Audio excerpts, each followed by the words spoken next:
Hey everyone, what's going on? So today I'm going to be talking about why you shouldn't get a Tesla Model 3.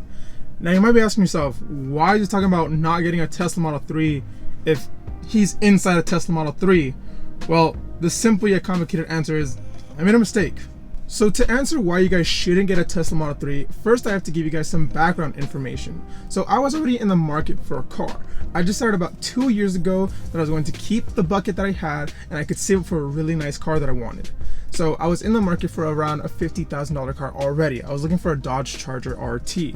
Now, I was already contemplating getting the Dodge Charger RT because I knew that the cost of the car itself would be extremely expensive, not to mention the gas cost and the insurance cost.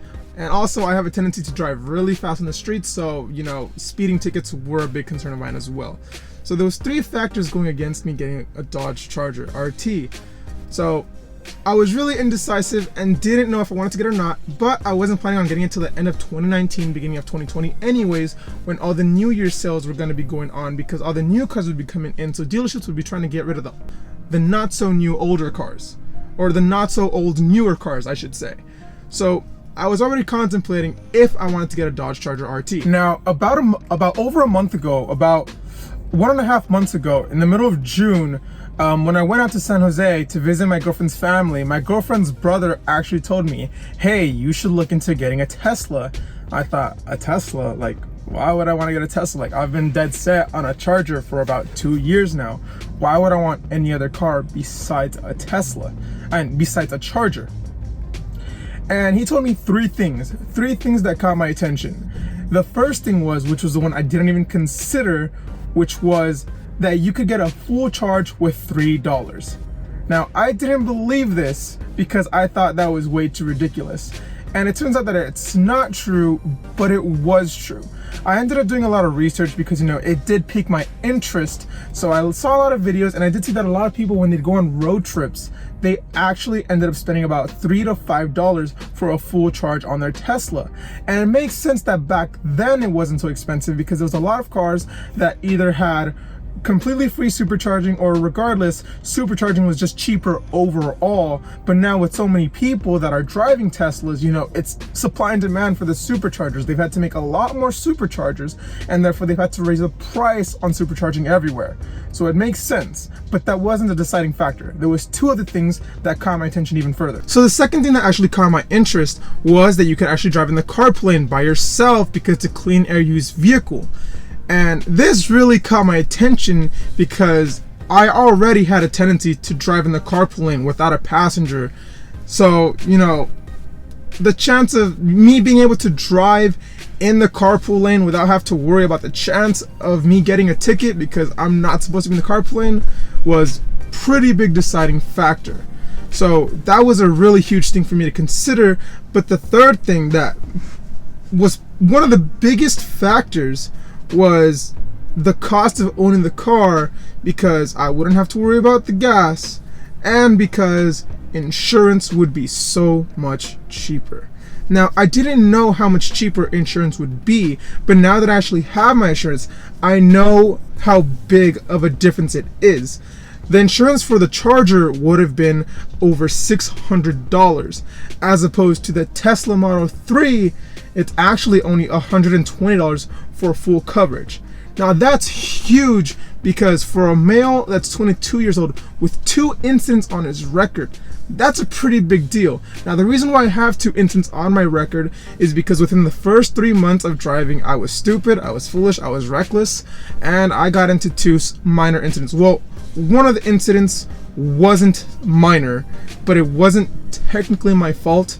And the second incident was my fault, but it was a very minor incident. So I had 2 incidents on my record, and even then, the Tesla Model 3, because it's the safest car in the world, it was only $120 for full coverage.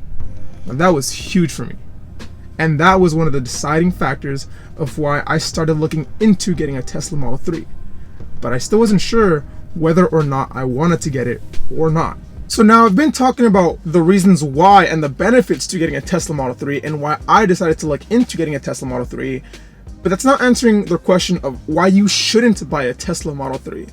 And this is where it gets interesting, because I was in the market for a car and I was interested in a Tesla, but still I didn't know if I wanted to get the car yet or not. And I knew that there was a deadline. That was very apparent to me when I went online to look at the order, because I wasn't even in town. I was in Mexico for my sister's wedding.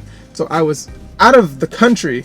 I was in Mexico, but I was already very much interested in a Tesla. So pretty much every day, at one point I was awake till 5 o'clock in the morning out there, which would be 2 a.m. out here, just looking at the Tesla and just customizing it and seeing my options. Did I want a Model S? Did I want a Model 3 with performance? Did I want this? Did I want that? The only reasonable one that I could afford with what I had at the moment was the Tesla Model 3 Standard Range Plus. That was really my only option, but I really wanted the Tesla Model 3 Performance. And the thing is, I knew that if I saved to the end of 2019, I could afford the Tesla Model 3 Performance. So I really wanted that. The only issue was that there was a deadline, which was the federal tax credit.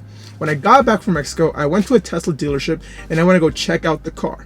Now, so this is where it gets a little bit more complicated.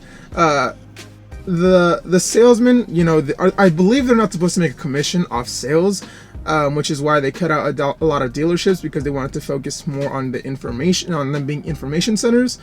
But the girl seemed really, I won't say disinterested in making the sale, but she was very lenient. She wanted to make me feel comfortable with actually getting the car. She wanted to make sure that, even though there's never really a right time to get a car, it's ultimately up to me if I want to get it or not. I should just take a leap of faith and get the car rather than overthink it and wait. So I was kind of like, do I get it now? Do I wait? Well, I was asking questions about the federal tax credit, about the rebates, if I could upgrade later on. What was the value of the trade-in if I traded in later? What if I had it for a year? What if I put it for 10,000 miles? I had a lot of questions. I was there for about an hour to an hour and a half, just asking questions and contemplating whether I wanted this car or not, and if I was ready to get it, or if I wanted to wait and get a better version later on. So they told me, it doesn't hurt to make the order. It doesn't hurt. It can very easily be refunded. I could literally make the order right now. And if I wanted to go and talk to my sister and her husband with my brother and talk everything through, I could just as easily come back within, as soon as I'm done, come back and tell them, no, I want to cancel the order. I'm not going to want it. So there was a lot of incentive to just go for it, because, I could make the order now and cancel it whenever. But if I didn't make the order, I couldn't just order again to make it on time for what they got me with, the federal tax credit. This is why you shouldn't buy a Tesla Model 3, the federal tax credit. So because it was the middle of June, they told me if I want to take delivery before July 1st and get the federal tax credit for $3,750, I had to order now. And if I didn't order now, I would miss out on the federal tax credit and it would be reduced. And so for me, this was really a big push. I was like, okay, if I order now and I decide not to get it, then I can just cancel it and it's said and done with, and I can wait till the end of the year to get it if I'm still interested in a Tesla. But if I didn't order now and I decided to get it later on, I would no longer be eligible for the federal tax credit, or at least it'd be halved. So in my head, I'm thinking to myself, okay, I can either wait to get it at the end of the year and I get $2,000 less, or I can get it now and I'm basically saving $2,000, which I can anticipate to easily make within the next coming months. So I was like, is it worth it for me to get it now or for me to wait? Ultimately, I was convinced to just get it now. And so that was exactly what happened. I got the Tesla and I took delivery, and I was extremely happy with my car. I absolutely love my car. So you still might be asking, why shouldn't you buy a Tesla Model 3? The thing is, literally 2 weeks after that I took delivery of my Tesla Model 3 Standard Range Plus, it was announced that all the prices for Teslas went down significantly. the more expensive the car was, the more significant the discount was. So for me personally, it wasn't that bad. I took delivery of my Tesla Model 3 Standard Range Plus earlier, so I'm getting an additional $1,875 that other people wouldn't have gotten if they waited till after July 1st. And that's okay for me because the price of a Tesla Model 3 Standard Range Plus only went down about $1,000. So regardless, the federal tax credit ended up being more worth it for me than it would be to have waited a few more weeks and get the only $1,875 federal tax credit, but with $1,000 discounted. In the end, I still got a bigger discount, or I still ended up saving more than if I had waited. So that was perfectly fine. My issue was, it was pretty difficult for me to have my car financed because although my credit score was high, I only had my credit for 2 years. Meanwhile, my brother had a long credit history, but his credit score was low. Now, this is where it got really important, because if I had actually waited to the end of the year, the Model 3 Performance, which the version that I wanted would have been white interior, a white outside, and Model 3 Performance. Now, I ended up getting Midnight Silver Metallic because it was $1,000 cheaper than the multi-coat or Pearl White. I don't remember the exact name of it, but the nice white for the Teslas. It was $1,000 cheaper, but now the white is actually free. Now it's included, so that would have been $2,000 that I could have saved had I gotten the white exterior 1 month after, or even 2 weeks after July 1st. Also, the Performance went down $5,000. This was huge for me because that means if I had gotten the Model 3 Performance the way that I wanted it, it would have been over $7,000 cheaper. And not only that, I could have given myself the leniency to say, hey, I can wait till the end of 2019, towards the beginning of 2020, for the price to potentially go down further, for me to save up more and be much more comfortable with affording this car. And most importantly, I could have given my brother a loan to bring his credit score up, which would have made me eligible for an even greater loan amount to finance for the Model 3 Performance. This was huge for me. And it must have been huge for anyone that took delivery for the Model 3 Performance before July 1st, because that means their car, if they got the same version that I got, that means their car instantly depreciated $7,000, which has been a huge issue for Tesla. The rate at which they're trying to get their cars out there for people means the people that got their Teslas earlier see significant depreciation, which is extremely unfortunate. And this is why you shouldn't buy a Tesla Model 3. Because if you're really thinking about getting a Tesla Model 3, you should not allow the federal tax credit to influence your decision. You should wait until you're at a place where you are comfortable with the price, no matter what the federal tax credit offers you. Already, the federal tax credit is down to less than $2,000, so it is not a definitive factor. The federal tax credit should no longer be a defining factor. That should be a bonus if you're able to get it, because if I had not let the federal tax credit be the deciding factor, I would have been a lot more comfortable and I would have been able to get the version that I wanted at a much better price with a lot more comfortability.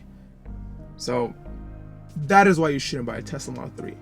However, this is technically also the best time to get a Tesla Model 3. And the reason for that is because the price just went down and the most recent federal tax credit has just been updated.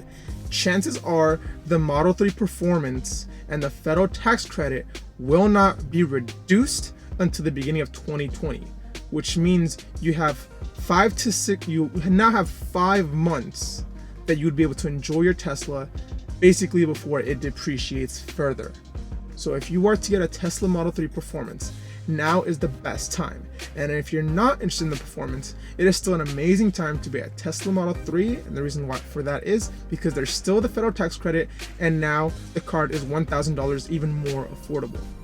So if you guys want to get a Tesla Model 3, I will leave my referral link in the description. And honestly, guys, I really encourage anyone and everyone to buy a Tesla Model 3 because this car is absolutely incredible. And it's honestly one of the best decisions I've ever made in my life, despite the fact that I would have preferred to have waited till the end of this year to get a Model 3 Performance. The way that I'm using my Tesla Model 3 is as an investment, and I'm going to use this to pursue so many other things now that I have such an incredible car that in more ways than one allows me to do so much more with my life, which I will get into in another video. But this car is amazing, guys, and hopefully, thanks to these new business adventures that I will be able to pursue, I will hopefully have a Model 3 Performance anyways by the beginning of 2020. Thank you guys so much for watching. If you guys like this video, please be sure to let me know down below, subscribe, and of course, use my referral link for 1,000 free Supercharger miles. See you guys.